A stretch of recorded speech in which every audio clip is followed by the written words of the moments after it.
Okay, come on, let. One good shot. Okay, come on, let. One good shot. Manja-manja saja sudahlah kan. Mana-mana satu, let. One good shot.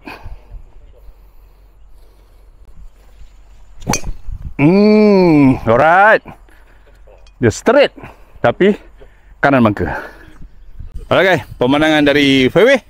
Ini adalah bangka-bangka yang banyak tadi. Bola saya sebelum bangka lebih kurang 1/4 lagi sebelah tu aku memang keletihan tu, content creator. Air tadi saya tibok tiap-tiap di sana. So boleh tak saya on dengan baik. Okay guys, pukulan kedua.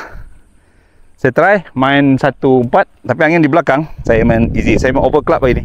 Saya ambil kanan fairway, kanan green supaya bola akan tarik ke kiri saya rasa. Complete one good shot. Manis-manis satu. One good shot. Manis-manis satu. Come on, pin high. Pin high baby. Sit. Ngam. Kita tengok apa jadi. On ke tak on? Terlepas ke terbabas? Alright guys, pemandangan daripada green ke fairway sana. Tengok green tinggi. Oh, sini memang tinggi. Belakang belangka sepenuhnya bola saya. Distance lebih kurang 7-8 kaki. Untuk beripat saya try. So green tinggi sebenarnya guys. Alright, kita tengok apa nasib saya di lubang ini. Alright guys, saya try for birdie. Saya baca-baca line dulu. Tengok macam mana. Okay. Saya rasa sana kemari. Ya, tapi taklah begitu kuat sangat kan. Lebih kurang from straight up left.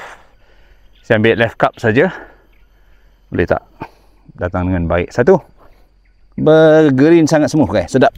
Tapi not too fast, not too slow. So bolehlah kita nak main. Rasa saya tak ada masalah. Alright, one good putt. Beripat satu let. One good putt. Beripat satu. One good putt. Yes. Yes. One good putt. Alah. Tak berdi. Macam mana? Ui, lari ke sini lah.